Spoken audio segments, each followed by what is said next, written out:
दोस्तों, अभी कुछ राज्यों की विधानसभा के चुनाव हुए थे, जिनमें से रिजल्ट ये सामने आया कि जो क्षेत्रीय पार्टियां रहती हैं ना, उन्होंने ही बाजी मारी है। और क्यों ना मारे, क्योंकि जो क्षेत्रीय पार्टियां रहती हैं ना, वो ही अपने क्षेत्र के बारे में, अपने लोगों के बारे में तटस्थ रहती हैं। वो जानती हैं लोगों की ज़रूरतों को। ठीक है। बीजेपी क्या है, एक केंद्रीय सरकार है। यदि देखा जाए तो वो केंद्रीय, पूरे इंडिया के मामले को यदि अच्छे से निपटना है तो उस हिसाब से लोगों को लगता है कि बीजेपी ठीक है। लेकिन और दूसरी बात ये है, लोग इतने परेशान हो गए हैं, महंगाई हो, पेट्रोल के दाम बढ़ रहे हैं, गैस के दाम बढ़ रहे हैं, सभी महंगाई चरम पर है, बेरोजगारी चरम पर है। ऐसी कंडीशन में लोग कैसे वोट दे सकते हैं? अब चुनाव होने वाला है या फिर चुनाव की घोषणा होने वाली है, उसी दौरान आप घोषणा कर देते हो कि छोटी छोटी जो सेविंग्स है उस पर हम ब्याज कम कर रहे हैं, और अगले दिन आप वापस ले लेते हो अपने मुद्दे को। खाद के दाम आप बढ़ाने की घोषणा कर देते हो और फिर अगले दिन आप उसको वापस ले लेते हो कि नहीं नहीं, ऐसा कुछ नहीं है।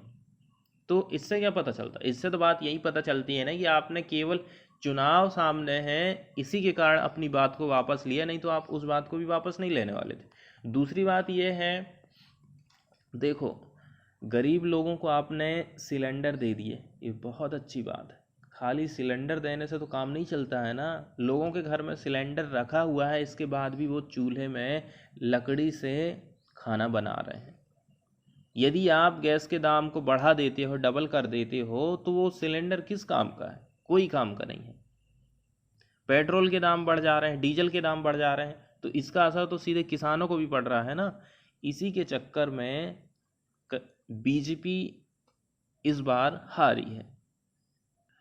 अब यहाँ से जानने वाली ये हमारे लिए ये बात है कि किस राज्य में कितनी विधानसभा की सीटें हैं, कौन कौन सी पार्टियां यहाँ पर से खड़ी होती हैं।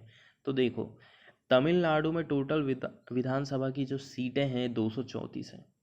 यदि कोई 118 वोट हासिल कर लेता है तो वो मेजॉरिटी में आएगा, उसकी सरकार बन जाएगी। ठीक है।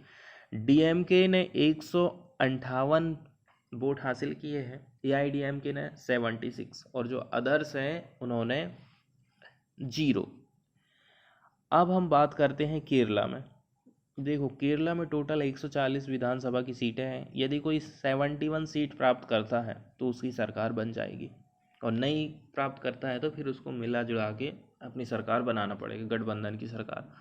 तो यहाँ पर दो पार्टियाँ हैं, एक एलडीएफ है और एक यूडीएफ है। एलडीएफ को 99 वोट मिले हैं, 99 सीट मिली हैं, और वोट का परसेंटेज देखें तो 37.5, और यूडीएफ को देखें तो 41 सीट। अब हम बात करते हैं वेस्ट बंगाल की।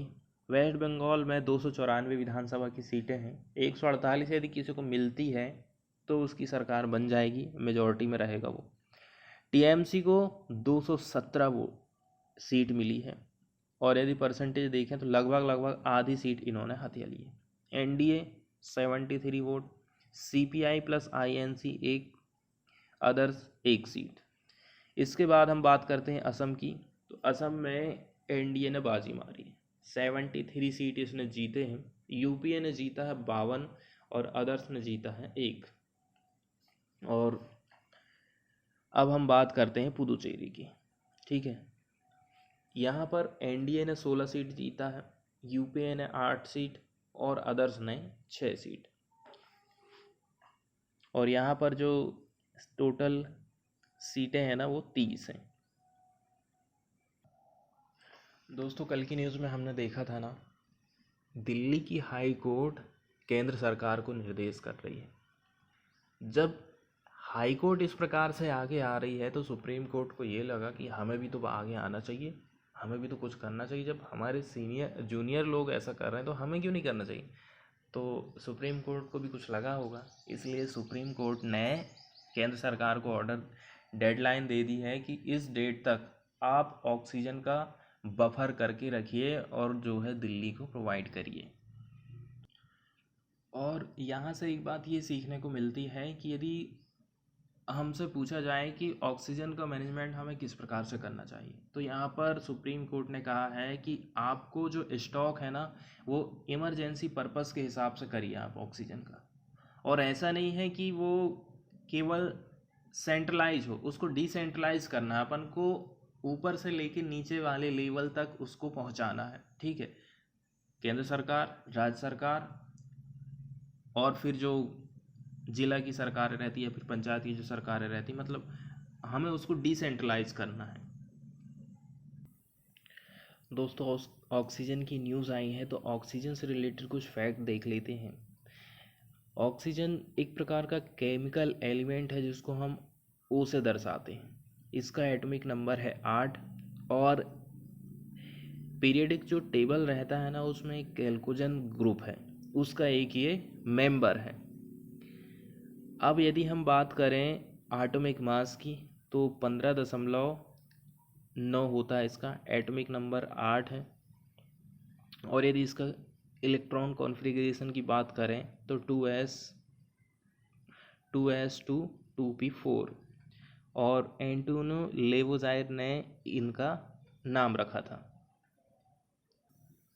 देखिए, कल की न्यूज़ में हमने कंटेम्प्ट ऑफ कोर्ट के बारे में देखा था, आज भी हम उसी से रिलेटेड न्यूज़ देखने वाले हैं। तो आज फिर से हम कंटेम्प्ट ऑफ कोर्ट के बारे में जान लेते हैं, क्योंकि यदि हम बार बार देखते हैं तो ही चीज़ें हमें याद रहती हैं, रिपीट होने से ही कोई भी चीज़ हमारे माइंड में ज़्यादा समय तक रहती है।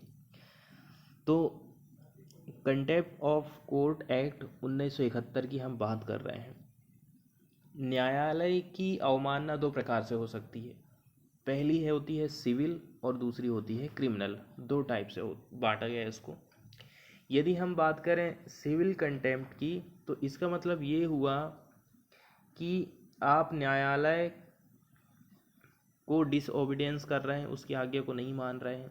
न्यायालय ने कोई जजमेंट दिया, उसको नहीं मान रहे हैं, उसकी आज्ञा को नहीं मान रहे हैं, डिक्री उसने जो डायरेक्शन दिया उसको नहीं मानना, ऑर्डर को ना मानना, या फिर रिट को नहीं मानना, और भी जो अदर प्रोसेस ऑफ कोर्ट रहती है उसको यदि आप नहीं मानते हो, फॉलो नहीं करते हो, तो उस समय कोर्ट की अवमानना मानी जाती है।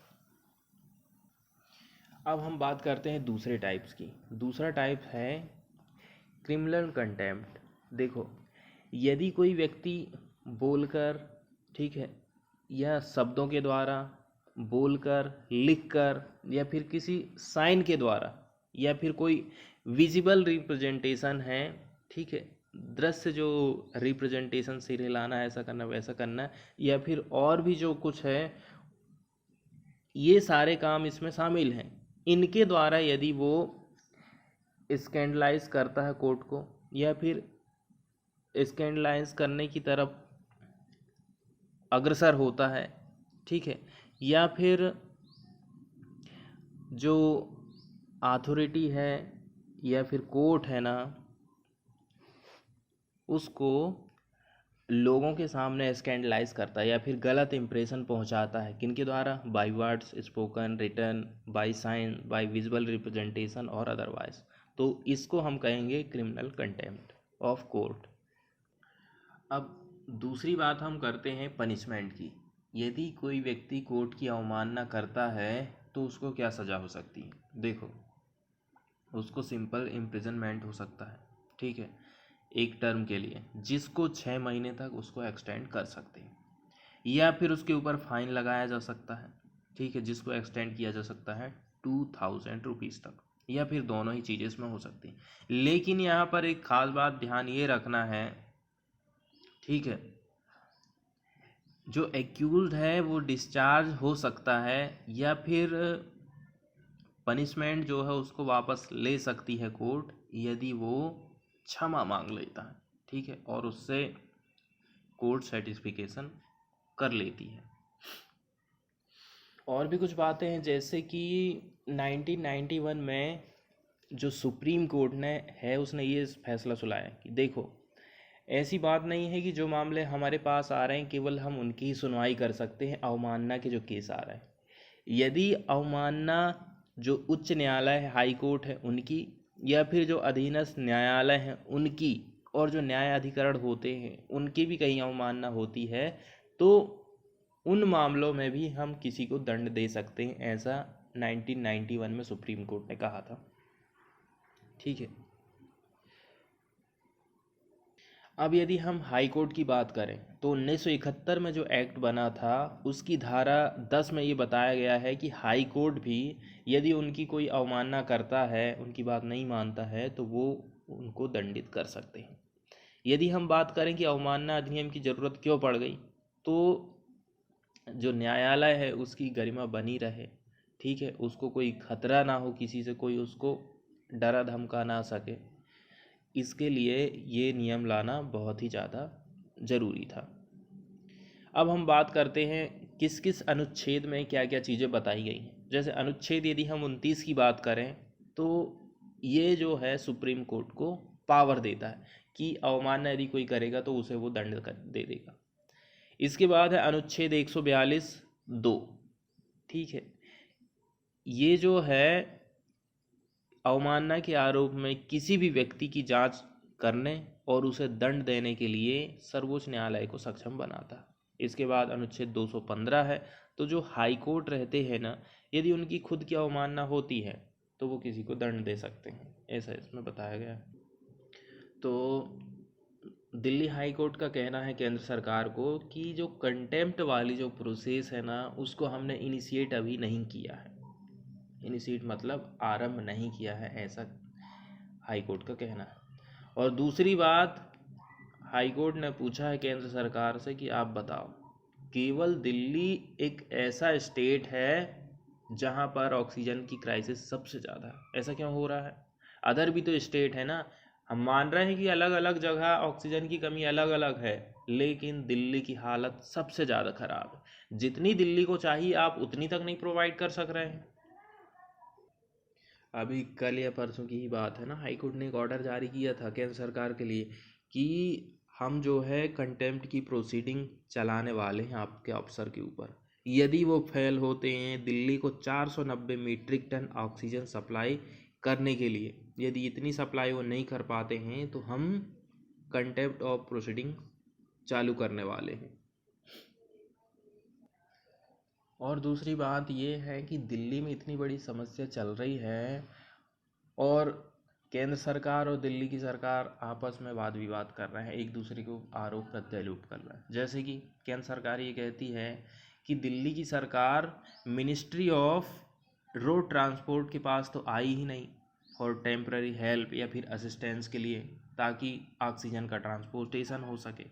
इस प्रकार की बातचीत स्टेट के बीच में एक दूसरे के चल रही हैं और वाद विवाद चल रहा है। इसके बाद हमें न्यूज़ देखना है माइग्रेंट लेबर से रिलेटेड, ठीक है, जो सबसे हमारे समाज का नीचे का तबका रहता है, गरीब लोग हैं, वंचित लोग हैं, ठीक है, उनके बारे में भी हमें जानकारी होना ज़रूरी है, क्या क्या वो समस्याओं को फेस कर रहे हैं। यदि सरकार कोई भी योजना चलाती है तो सबसे गरीब तबके को देखकर ही उस योजना को चलाए कि क्या इस काम को करने से उस लास्ट के गरीब पंक्ति में जो व्यक्ति खड़ा है उसको फ़ायदा होगा कि नहीं होगा। ये बात कही थी महात्मा गांधी ने, ठीक है। तो अभी जो लॉकडाउन चल रहा है या फिर महामारी जो चल रही है, इसके दौरान इन लोगों को कौन कौन सी समस्याएं सामने आ रही हैं, इसके बारे में हम देखेंगे। इनकी बातों को भी हमें समझना पड़ेगा, ठीक है। देखो, कई सारे जो लेबर वर्कर हैं ना, अपने बैग को पैक कर रहे हैं घर जाने के लिए। क्यों जा रहे हैं? क्योंकि जॉब लॉस हो गया है इनको, ठीक है, और इनका जो फ्यूचर है वो अब अनसर्टेन है।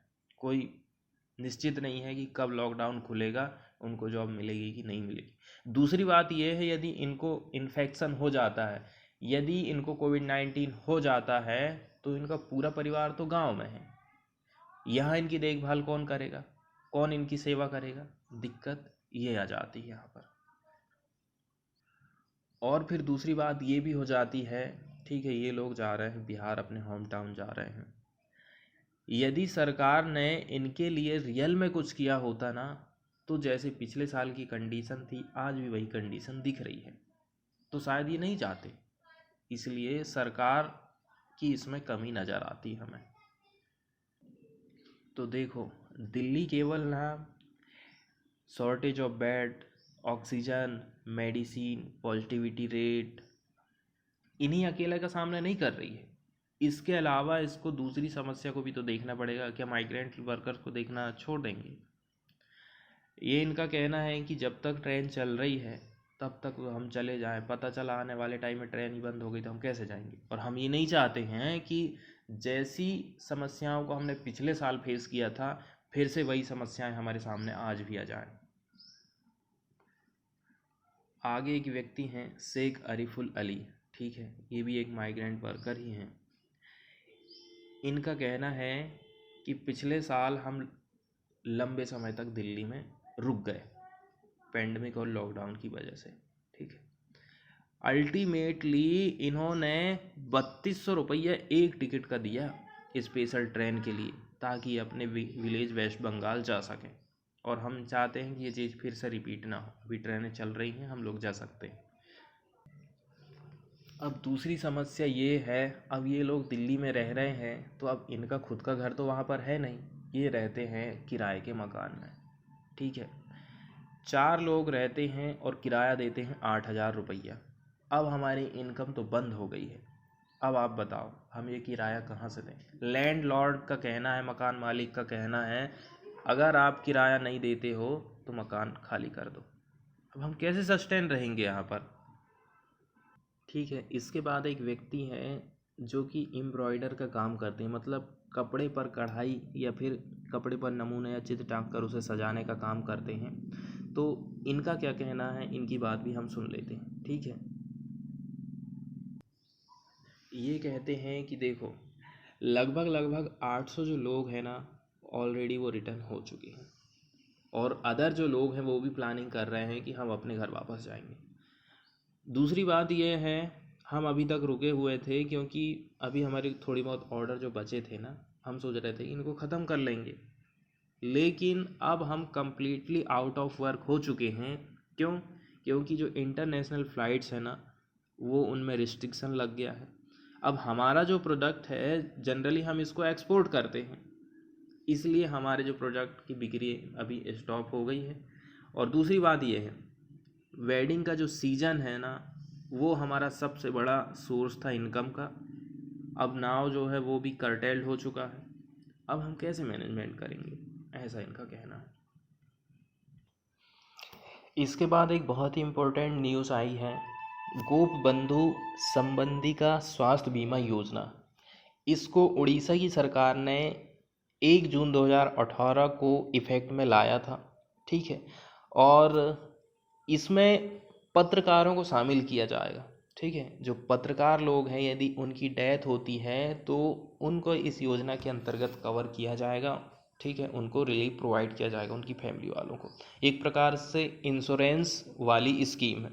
यदि कोई व्यक्ति, कोई पत्रकार गवर्नमेंट या फिर प्राइवेट हॉस्पिटल में कैशलेस ट्रीटमेंट करवाता है ना तो उनको इस योजना के दायरे में रखा जाएगा। जैसे कि इनमें और भी 4 चीज़ें शामिल हैं। यदि उनको इंजरीज हो जाती है, इलनेस हो जाती है, ठीक है, जर्नलिस्ट को, ठीक है, ड्यूटी के दौरान, तो भी ऐसे पत्रकार इस योजना में शामिल किए गए हैं।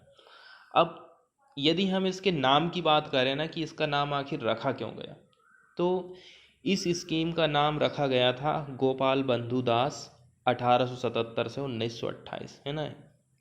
इनके नाम पर ही इस योजना का नाम रखा गया है, जो कि social worker, reformer, political activist, journalist, poet और एसियस्ट थे, निबंधकार थे उड़ीसा के।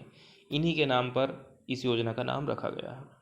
इनका जो कंट्रीब्यूशन है आर्ट, कल्चर, सोसाइटी, इस पर बहुत ही ज़्यादा था उड़ीसा के लिए।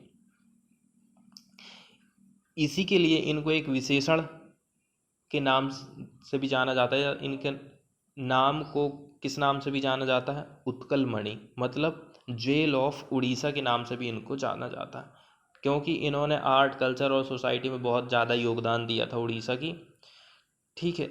और दूसरी बात ये है, इन्होंने जर्नलिस्ट का भी काम किया था, लेकिन इनका टाइम था बहुत छोटे से टाइम के लिए, 1910 का जो दशक था ना, लेकिन इनका जो काम था बहुत ज़्यादा रिमार्केबल था।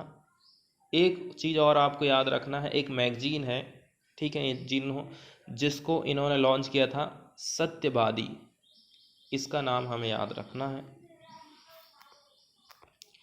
अब हम आगे चलते हैं और बात करते हैं न्यूज़ की। तो उड़ीसा की जो सरकार है, उन्होंने जो पत्रकार होते हैं, जर्नलिस्ट होते हैं ना, इनको फ्रंट लाइन कोविड वॉरियर्स के नाम से डिक्लेयर कर दिया है। अब डिक्लेयर करने का ये मतलब है कि अब इनको भी वही लाभ मिलेगा जो कि नर्स, डॉक्टर, कंपाउंडर, जो कि कोरोना का इलाज करते हुए लड़ रहे हैं, उनको इन्हीं के बराबर लाभ मिलने वाला, सभी को उनके बराबर लाभ मिलने वाला, ठीक है।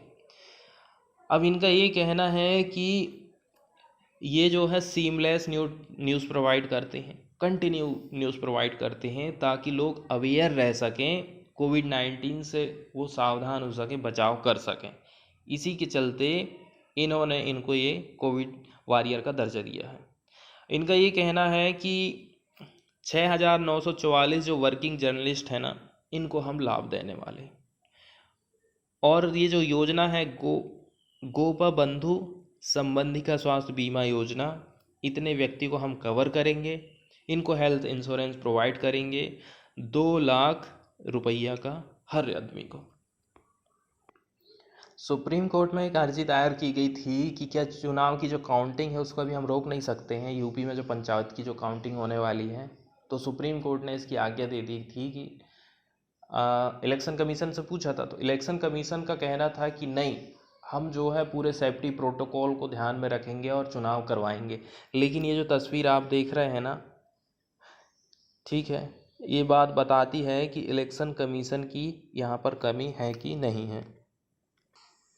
इसके अलावा एक ये वाला पेज है, इसमें ऑक्सीजन से रिलेटेड कुछ बेसिक बातें बताई गई हैं और वेंटिलेटर के बारे में भी इसमें बताया गया है। देखो, हमारे वातावरण में जो हवा है उसमें से 21% जो हिस्सा है वो ऑक्सीजन का है। अब यदि हम बात करें एनर्जी की, हमारी बॉडी में जो एनर्जी आती है, देखो 90% जो है ना ऑक्सीजन से हमको मिलती है, और 10 जो % है वो हम खाना या फिर जो फ्लूइड लेते हैं, लिक्विड लेते हैं, उससे आती है। और यदि हम बात करें ना कितना अमाउंट हमारे शरीर के अंदर जाता है 24 घंटे के अंतर्गत में, कोई यदि हेल्दी पर्सन है तो 2000 लीटर, ठीक है, इतना हमारे बॉडी के अंदर में ऑक्सीजन जाता है। इसके अलावा भी कुछ डिवाइसें हैं ना जो न्यूज़ में आती रहती हैं, जैसे कि पल्स ऑक्सीमीटर है, ऑक्सीजन सिलेंडर है और ऑक्सीजन कंसंट्रेटर है। इसके बारे में भी यहाँ पर कुछ जानकारियाँ दी गई हैं, जैसे कि पल्स ऑक्सीमीटर है। पल्स ऑक्सीमीटर क्या बताता है? ये बताता है कि ऑक्सीजन का जो परसेंटेज है ना वो कितना है। हमारे ब्लड में ऑक्सीजन का जो परसेंटेज होता है उसे ये रिकॉर्ड करता है, और ये लाइट सेंसर का उपयोग करता है। इसे क्या करते हैं, हमारे हाथ की जो फिंगर रहती है ना उसमें इसको ऐसे स्टेपल करते हैं, चिपकाते हैं, या जैसे हम स्टेपलर नहीं मारते हैं क्या, उसी प्रकार से इसको लगाया जाता है। तो ये बताता है कि ब्लड में कितना ऑक्सीजन है। दूसरी बात देने वाली बात ये है कि जो रीडिंग है ना, इसमें एक डिस्प्ले होता है, उसमें ये बताता है लगभग 94% से लेके 100% के बीच में ये रीडिंग को देता है। और रीडिंग की यदि हम बात करें तो दिन में आप किसी भी टाइम ले सकते हैं। इसमें एक वर्ड आया है नेल बेड। तो देखिए, ये हमारा नाखून है पूरा, इसके नीचे ही जो रेड रेड कलर का आप देख रहे हो ना हिस्सा, इसको कहा जाता है नेल बेड। तो अब इससे रिलेटेड क्या बात बताई जा रही है, इसको हम देख लेते हैं। देखो, इसका जो रेंज है ना 94% और 100% के बीच में ये दिखाता है। यदि 94% से यदि कम शो हो रहा है ना, तो आप समझ लो आपको डॉक्टर की रिक्वायरमेंट है, उनका इंटरवेंशन ज़रूरी है। अब हम बात करते हैं जो नाखून है जिस पर हम इस डिवाइस को लगाते हैं ना, वो साफ़ सुथरा होना चाहिए। ऐसा नहीं है कि आपने उसमें नेल पॉलेंट पेंट लगा लिए या फिर कलर कर दिए सरफेस में, तो इससे क्या होता है ना कि एरर होती है, इसलिए उसको क्लीन रखना ज़रूरी है। इसके बाद हम बात करने वाले हैं ऑक्सीजन कंसंट्रेटर की। देखिए, हमें पता है कि यदि जो हवा होती है ना उसमें ऑक्सीजन 21% मौजूद है, मतलब हमें ऑक्सीजन शुद्ध नहीं मिल पाती है। इसी के लिए एक डिवाइस बनाई गई है, ठीक है, जिसको हम कहते हैं ऑक्सीजन कंसंट्रेटर। इस प्रकार से यह ऑक्सीजन कंसंट्रेटर डिवाइस है, यहाँ से एयर को प्रवेश कराया जाता है तो ये इसके अंदर इसको प्रोसेस करेगी, उसके बाद में ये ऑक्सीजन को शुद्ध करती है। मेडिकली रूप में जितनी रिक्वायरमेंट है, ठीक है, उतनी ये शुद्ध करके इसको दे देती है। लगभग ऐसा कहा जाता है कि 95% तक एयर को शुद्ध कर देती है और वहाँ उससे ऑक्सीजन हमको प्रोवाइड कर देती है। अब यदि हम बात करें ना इसके यूज़ की, तो इसमें डॉक्टर का अप्रूवल लेना ज़रूरी रहता, तभी आप कंसंट्रेटर का यूज़ करिए। और किन के लिए सुटेबल है? जो मॉडरेटली इफ़ेक्टेड पीपल है, ठीक है, उनके लिए इसका यूज़ किया जाता है। यदि उनका जो लेवल है ऑक्सीजन का वो 85% हो गया है तो आप ऑक्सीजन कंसंट्रेटर का इस्तेमाल कर सकते हैं। और ये जो डिवाइस है अलग अलग 10 साइज़ में आती हैं, ठीक है, अलग अलग साइज़ में आते हैं और 1 से 10 लीटर ऑफ ऑक्सीजन ये पर हावर सप्लाई कर सकते हैं। लेकिन दिक्कत ये है कि इसकी एडवाइस उनको नहीं दी जाती है जो कि आईसीयू वाले पेशेंट है ना, जिनको ज़्यादा की रिक्वायरमेंट है, तो उसको आप ये चीज़ नहीं दे सकते, ऐसा इनका कहना है। और दूसरी बात ये है कि हम ये नहीं कह सकते हैं कि इससे हमें केवल फ़ायदा ही फ़ायदा है, इससे नुकसान भी है। जैसे कि लंग्स की को ये प्रभावित कर सकता है, यहाँ तक कि जो रोगी है ना उसकी डेथ भी हो सकती है यदि इसको हम ओवरडोज कर देते हैं तो। इसमें एक वर्ड आया था इन्वेसिव और नॉन इन्वेसिव। देखो, नॉन इन्वेसिव हम उनको कहेंगे जिनको हमारी बॉडी में इंटर करने के लिए हमारी बॉडी को तोड़ फोड़ करना पड़ता है, ठीक है, लेकिन वो हो गई इन्वेसिव। और नॉन इन्वेसिव हम किन्हें कहेंगे? जिनको हमारी बॉडी में बाहर से ही ऐसे करके लगा दिया जाता है, हमारी बॉडी की कोई तोड़ फोड़ करने की ज़रूरत नहीं पड़ती है। अब इसके बाद हम बात करें वेंटिलेटर की, तो वेंटिलेटर एक ऐसी मशीन होती है जो कि दोनों प्रकार की होती है, ठीक है, इन्वेसिव और नॉन इन्वेसिव। मतलब ऐसी जिसमें इसको यदि हमें बॉडी में लगाना है तो कुछ बॉडी की टूट फूट करना पड़े, ठीक है, वैसी, और ऐसी कि डायरेक्टली भी इसको हम बॉडी में लगा सकें। अब यदि हम बात करें इसके काम की, तो ये पंपिंग का काम करती है, ठीक है, ऑक्सीजन को यदि कोई रोगी है, सांस लेने का जो रास्ता है उसमें यदि ऑक्सीजन की पंपिंग करना है तो उसके लिए इस मशीन का यूज़ किया जाता है। और ये पिक्चर आप देख रहे हैं ना, यही है पल्स ऑक्सीमीटर, जिसमें आप अपनी फिंगर को लगाते हैं और ये डिस्प्ले में बताता है कि आपके ब्लड में कितनी प्रतिशत ऑक्सीजन मौजूद है। इसके बाद वाली ये जो पिक्चर आप देख रहे हैं यही है ऑक्सीजन कंसंट्रेटर। फॉरेन वाले पेज से हम देखते हैं स्पेस एक्स कैप्सूल है, इसको अंतरिक्ष में भेजा गया था। तो जो 4 अंतरिक्ष यात्री हैं ना वो सेफ तरीके से धरती पर आ गए हैं। और यदि हम बात करें कितने महीने ये लोग अंतरिक्ष में रहे, तो 6 मंथ इन्होंने यहाँ पर बिताए अंतरिक्ष में। और यहाँ पर इम्पोर्टेंट बात ये है, देखो, दिन में तो लैंडिंग होते ही रहती है, मतलब अंतरिक्ष से जो यात्री धरती में उतरते हैं तो नॉर्मली दिन में ही उतरते हैं। लेकिन यदि हम पिछले 50 सालों की बात करें ना, तो उन 50 सालों में ये पहली एक ऐसी लैंडिंग है जो कि नाइट में हुई है। ये नासा की पहली लैंडिंग है। फॉरेन वाले पेज से ही हम न्यूज़ देखने वाले हैं। तालिबान और अफ़गानिस्तान की जो गवर्नमेंट है ना उसकी मिलिट्री के बीच में अभी कुछ क्लैशेस हुए हैं कांधार वाले रीजन में, ठीक है, दोनों तरफ की सैनिकों में इंजरी हुई है, दोनों पक्षों में इंजरी हुई है। तालिबान आंदोलन, जिसे तालिबान या फिर तालिबान के नाम से भी हम जानते हैं, एक सुन्नी इस्लामिक आधारवादी आंदोलन है। इसकी शुरुआत 1994 में जो दक्षिणी अफ़गानिस्तान है उधर पर हुई थी। तालिबान जो लोग हैं पाश्तो भाषी हैं। तालिबान पाश्तो भाषा का एक शब्द जिसका मतलब होता है ज्ञानार्थी, या जिसको हम छात्र भी कहते हैं। मतलब ऐसे छात्र जो इस्लामिक जो कट्टरपंथ की विचारधारा है ना, उस पर यकीन करते हैं, उनको ही तालिबान कहा जाता है। तो फाइटिंग बिटवीन अफ़गानिस्तान गवर्नमेंट और तालिबान दोनों के बीच में फाइटिंग होने से लगभग 100 से भी ज़्यादा जो इंसर्जेंट्स हैं ना, उनकी डेथ हो चुकी है।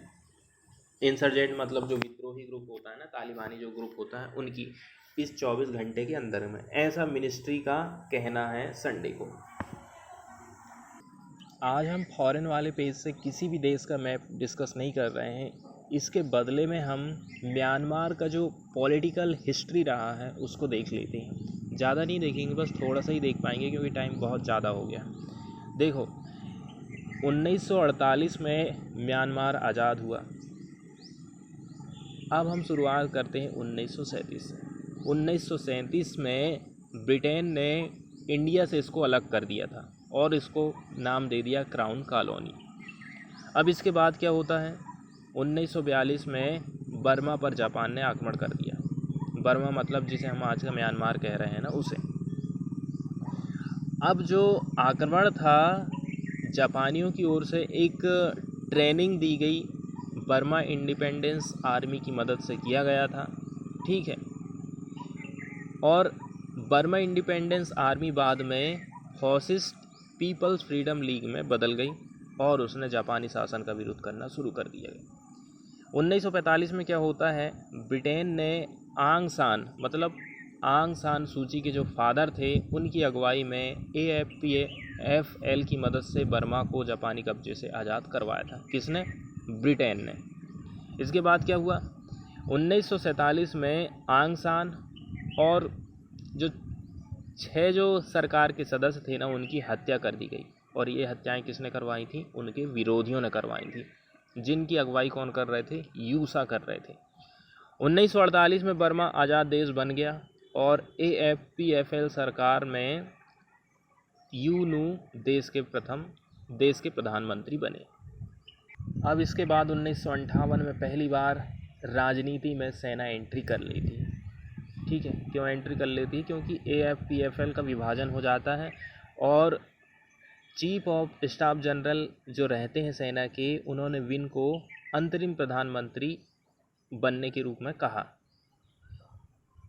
तो आज के म्यांमार की कहानी को हम यहीं ख़त्म करते हैं। यदि फिर कभी न्यूज़ में आएगा तो इसके आगे हम देखेंगे 1958 में पहली बार राजनीति में सेना की एंट्री होती है, इसके बाद वाले पोर्शन को हम देखेंगे।